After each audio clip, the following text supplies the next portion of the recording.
नमस्ते। आज के इस एक्सप्लेनर में हम एक ऐसी कहानी की गहराई में उतरने वाले हैं जो आपको सच में सोचने पे मजबूर कर देगी। एक तरफ 400 साल पुराना एक खौफनाक श्राप और दूसरी तरफ मॉडर्न साइंस। चलिए बिना किसी देरी के इस पूरे रहस्य को डिकोड करते हैं। जरा सोचिए, आप किसी सुनसान जगह पर हों और अचानक आपको एक अजीब सी आवाज सुनाई दे, बम बम बश, बम बम बश। सुनकर ही रोंगटे खड़े हो जाते हैं ना। हमारा सोर्स मटेरियल सीधे इसी खौफनाक मंत्र के साथ शुरू होता है। ये कोई आम आवाज नहीं है, बल्कि एक ऐसी चेतावनी है जो सीधे दिल में दहशत पैदा कर देती है। इस कहानी में जो बात सबसे ज्यादा ग्रिपिंग है वो है दो बिल्कुल अलग अलग टाइमलाइंस का आपस में टकराना।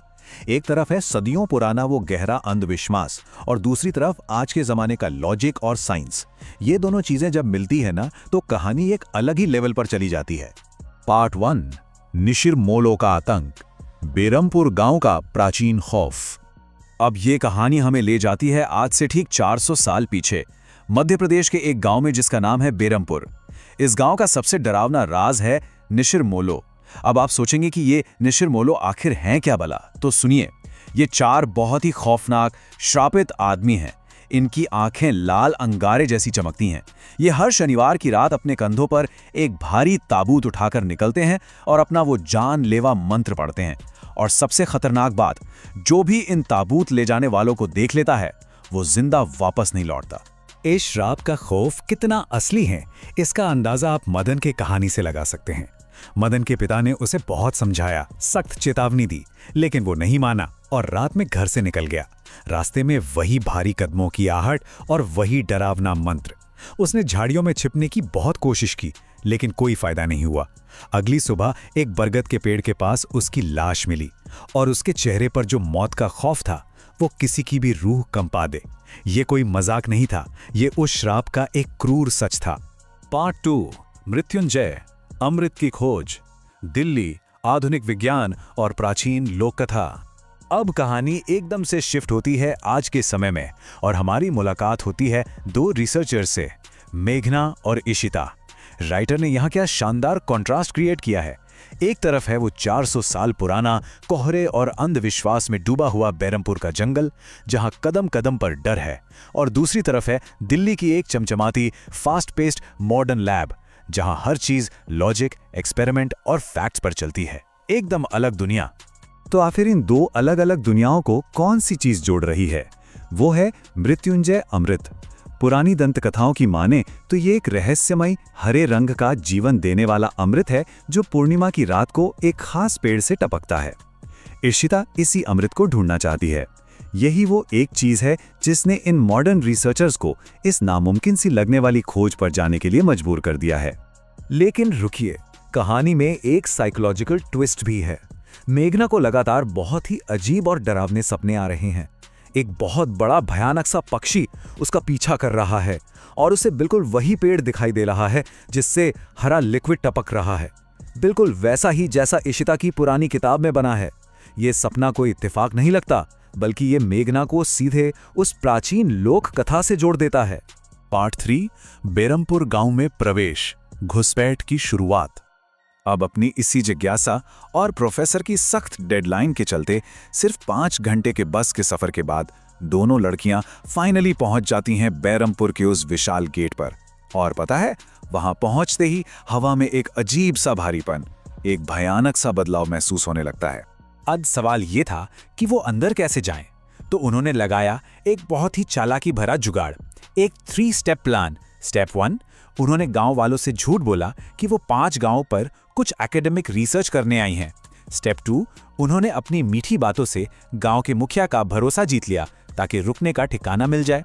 और स्टेप 3, उनका असली मकसद जंगल में चुपके से जाना और उस मृत्युंजय अमृत को खोजना, बिना किसी को शक हुए गांव में एंट्री मारने का ये एकदम परफेक्ट तरीका था। पार्ट 4, अपशकुन और 400 साल पुराना महल, बाहरी लोगों के आने पर गांव का रिएक्शन। लेकिन गांव को ये मॉडर्न घुसपैठ बिल्कुल रास नहीं आई। जैसे ही उन्होंने वहां कदम रखा, एक के बाद एक अजीबोगरीब अपशकुन होने लगे। अचानक एक बहुत तेज आंधी उठी और सूरज बिल्कुल छिप गया। मुखिया के घर के मंदिर में जल रहा दिया एकदम से बुझ गया। यहां तक कि गांव के मुख्य मंदिर का पवित्र दिया भी अचानक बुझ गया। और तो और पुजारी ने आसमान में काले अजीब से सायों को घूमते हुए देखा। ये सारे इशारे क्लाइमैक्स से पहले एक जबरदस्त सस्पेंस बुलाते हैं। ऐसा लगता है जैसे कुछ बहुत बुरा होने वाला है। पार्ट 5, खुला हुआ ताबूत और रहस्यमयी दरवाजा, आधी रात को टाइमलाइंस का टकराव। और फिर आता है वो पल, ठीक आधी रात का समय, जब ये दोनों टाइमलाइंस आपस में बुरी तरह टकराती हैं। गांव के मुखिया का बेटा है अनुज, जो उन भूत प्रेत की बातों को नहीं मानता।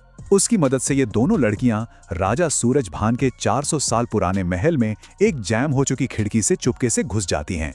ये पल इतना ज्यादा तनावपूर्ण है ना कि बस, क्योंकि अब वो गांव की सेफ्टी से बहुत दूर इस डरावने महल में बिल्कुल अकेली हैं। और तभी मेघना एक ऐसी बात कहती है जो आपके रोंगटे खड़े कर देगी। वो कहती है, ऐसा लगता है कि इस राजमहल को मैंने पहले कहीं देखा है। जरा सोचिए, उसका ये डरावना एहसास इस बात का बहुत बड़ा हिंट है कि मेघना का इस गांव के खूनी इतिहास से कोई बहुत ही गहरा या शायद कोई पिछले जन्म का रिश्ता है।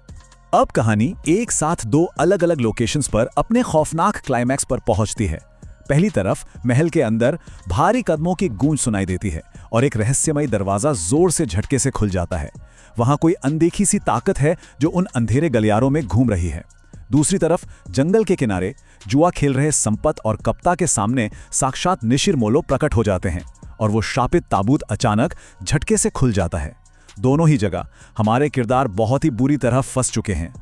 और इसके बाद पूरा बहरमपुर गांव खौफ के मारे जाग उठता है। वही जानलेवा बम बम बश का मंत्र गांव की हर गली में गूंजने लगता है। डरा हुआ पुजारी बदहवास होकर मुखिया को जगाने भागता है। तभी जंगल की तरफ से आने वाली वो खौफनाक, खून सुखा देने वाली चीखें पूरे गांव वालों को सुन कर देती हैं। उन चीखों से ये बात पूरी तरह साफ हो जाती है कि 400 साल पुराना वो श्राप अब सिर्फ कोई कहानी नहीं रहा, वो लौट आया है।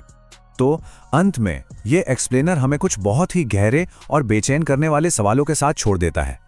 आखिर ये निशिर-मोलो असल में है कौन? उस खुले हुए ताबूत के अंदर ऐसा क्या था?